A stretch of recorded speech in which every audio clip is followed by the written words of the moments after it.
বন্ধুরা, আজকে আমি ওটসের খিচুড়ি বানাবো, তাই তোমাদের সাথে শেয়ার করছি, তোমরা দেখতে থাকো।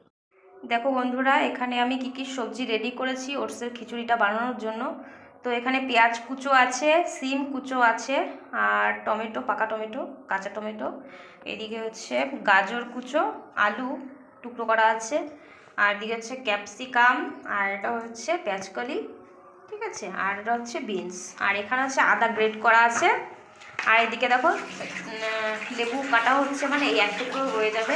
আর ধনিয়া পাতা লাগবে, আর পেঁয়াজ কুচো তো ওখানে রয়েছে, লঙ্কা লাগবে, যে যেমন ঝাল খায় সেরকম ঝাল দিতে হবে। আর এদিকে দেখো আমি তাওয়া কিন্তু বসিয়ে দিয়েছি, ঠিক আছে, এই প্যানেই করব। তো তেল দিয়েছি একদম অল্প, যেহেতু যারা ডায়েট করছো তাদের জন্য কিন্তু এই রেসিপিটা কিন্তু তাদের জন্য বেস্ট আমি বলতে পারি।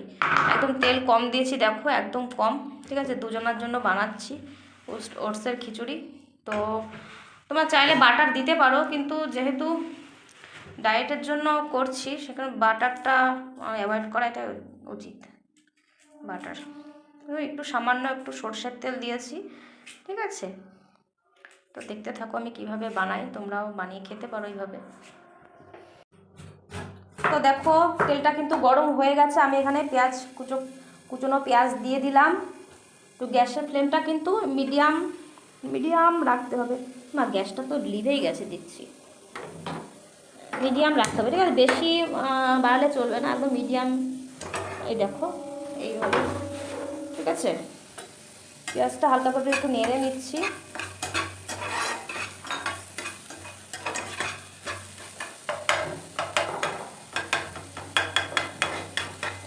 আদা গ্রেটটা একটু দাও, তো আদাটা একটু ফ্রাই করে এবার দিয়ে দাও, পুরোটাই দিয়ে দাও।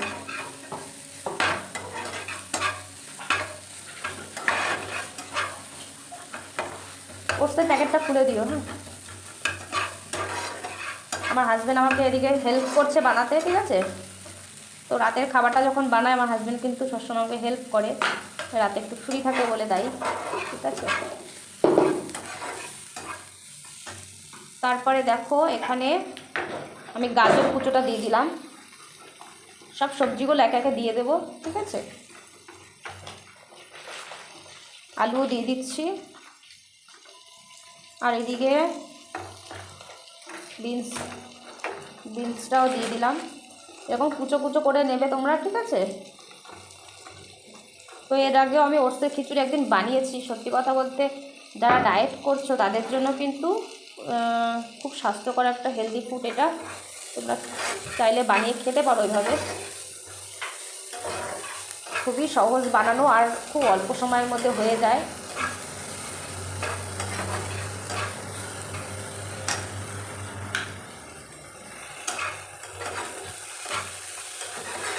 খুব অল্প সময় রান্নাটা হয়ে যায়, যেহেতু সবজিগুলো সব কুচো করা আছে, ঠিক আছে।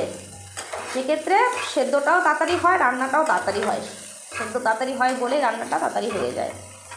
তো দেখো একদম তেল কিন্তু আমি একদম কম দিয়েছি, তোমরা তোমাদের স্বাদ অনুযায়ী তেল দিও, যারা ডায়েট করছো না তারা যেরকম তেল খাও সেরকমই দিও, অসুবিধা নেই কোনো, ঠিক আছে। আমরা যেহেতু তেলটা একটু কম খাই সেক্ষেত্রে একটু বুঝে শুনেই দিই আর কি। আমি সব রান্নাতেই আর কি তেলটা একটু বুঝে শুনেই দিই, বেশি তেলে ভালো লাগে না আসলে।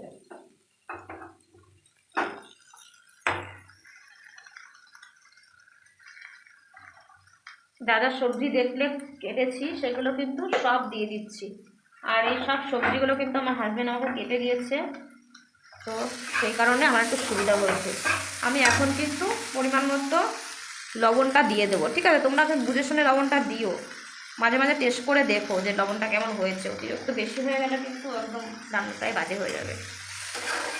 ওই জন্য আমি এখন একটু কম দিলাম, সবজিটা সেদ্ধ হবে লবণটা দেওয়াতে তাড়াতাড়ি।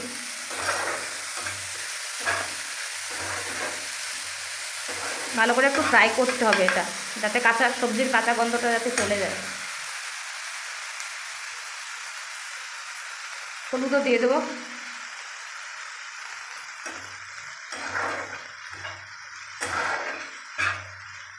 রান্না হয়ে যাওয়ার শেষে কিন্তু ধনিয়া পাতাটা লাস্টে দিতে হবে, ঠিক আছে।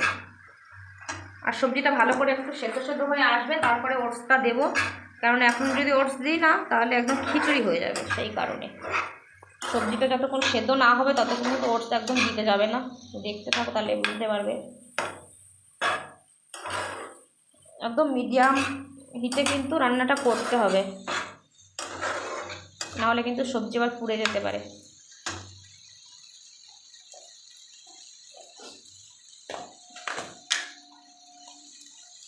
আমি এখানে দেখো জিরের গুঁড়ো দিচ্ছি 1 চামচ।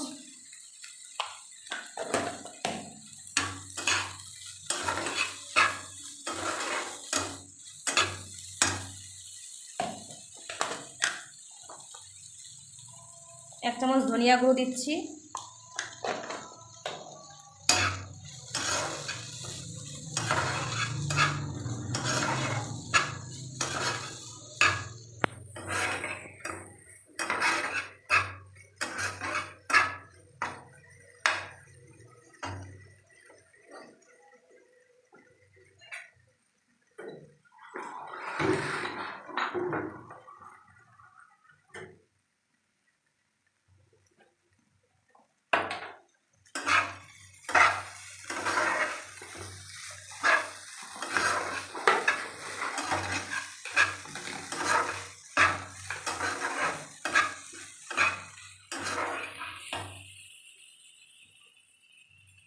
তো তোমরা কে কে ওটসের খিচুড়ি খেয়েছো একটু জানিও আমাকে।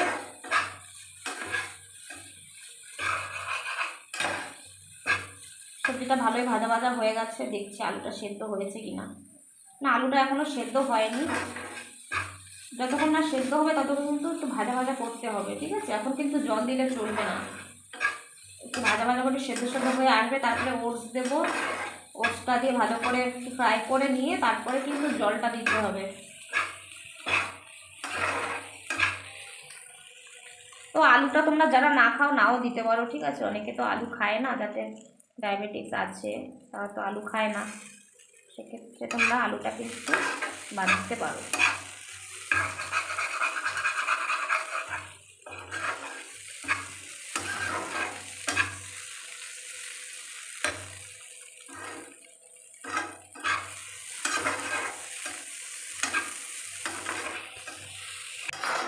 এখন কিন্তু আমি একটু ঢাকা দেবো, যাতে ঢাকা দিলে কিন্তু আর একটু সেদ্ধটা হবে, ঠিক আছে? ঢাকাটা দেওয়া থাক, আমি একটু পরে আসছি। দেখো বন্ধুরা, সবজিগুলো কিন্তু প্রায় সেদ্ধ হয়ে গেছে, আমি ঢাকনাটাও তুলে দিয়েছি। আর একটু নাড়িয়ে নেবো, দেখো কত সুন্দর সেদ্ধটা হয়েছে। দেখো আলুগুলো সেদ্ধ হয়ে গেছে, আর একটু সেদ্ধ হয়ে যাবে। ওটসটা দিতে হবে, জল দিতে হবে। দেখো কতটা দেবো, দেখো তুমি কতটা খাবে। আর দেবো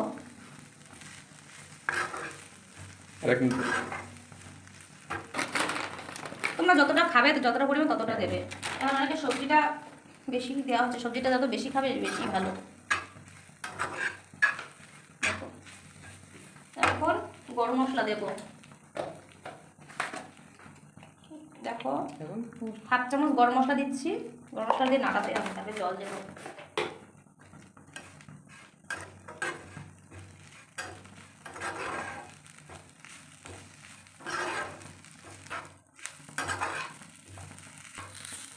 দেখো পুরো নাড়ানো হয়ে গেছে বন্ধুরা, পুরো নাড়ানো হয়ে গেছে। এখন কিন্তু আমি জল দেবো।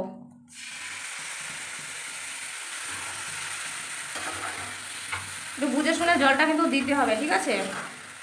আর একটু জল লাগবে, এখানে সেদ্ধ হবে।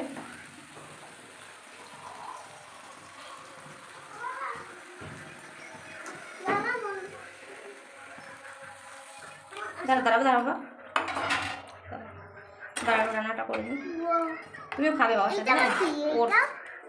দেখো এতটা পরিমাণে জল দিলে আমার সেদ্ধ হবে, সেদ্ধ হলে পরে পোস্তটা একটু ফুলে উঠবে। আমি তখন ঢাকা দেবো। আর তোমরা কিন্তু একটুখানি টেস্ট করে দেখো যাতে লবণটা ঠিকঠাক পরিমাণ মতো হয়েছে কিনা। একটু হাতে নিয়ে এইভাবে, ঝোলটা একটু হাতে নিয়ে এইভাবে দেখবে, হ্যাঁ ঠিকঠাকই লাগছে। দেখো এখন ঢাকা দিলাম, ঠিক আছে? ততক্ষণে হতে থাক, একটু পরে আসছি। দেখো বন্ধুরা, এখন কিন্তু আমি ধনিয়া পাতা দিয়ে দেবো, এটা দিয়ে দিচ্ছি, ঠিক আছে? দিয়ে একটু নাড়াতে হবে। আর লেবু রসটা একটু চিপে দিচ্ছি, দেখো তো অল্প পরিমাণ লেবুর রস দেবে, অতিরিক্ত দেবে না কিন্তু, তাহলে কিন্তু বেশি টক হয়ে গেলে খেতে পারবে না। ঠিক আছে, এই যে ধনেপাতা দিয়ে কিন্তু এই যে নাড়িয়ে দিলাম। আমার পুরো রেডি খিচুড়ি। আমি এখন থালায় সার্ভ করে তোমাদেরকে দেখাচ্ছি। ঠিক আছে, দেখো বন্ধুরা, আমার একদম রেডি ওটসের খিচুড়ি। তো দেখো আমি থালার মধ্যে সার্ভ করে নিয়েছি। তো দেখো কেমন হয়েছে, কালারটা কিন্তু খুব সুন্দর হয়েছে। আর খেয়ে দেখো কেমন হয়, দেখেই তো মনে হচ্ছে খুব টেস্টি হয়েছে। তো কেমন লাগলো ভিডিওটা তোমরা অবশ্যই জানিও, আর ভালো লাগলে কিন্তু অবশ্যই লাইক কমেন্ট করো। ঠিক আছে, দেখো, টাটা সবাইকে।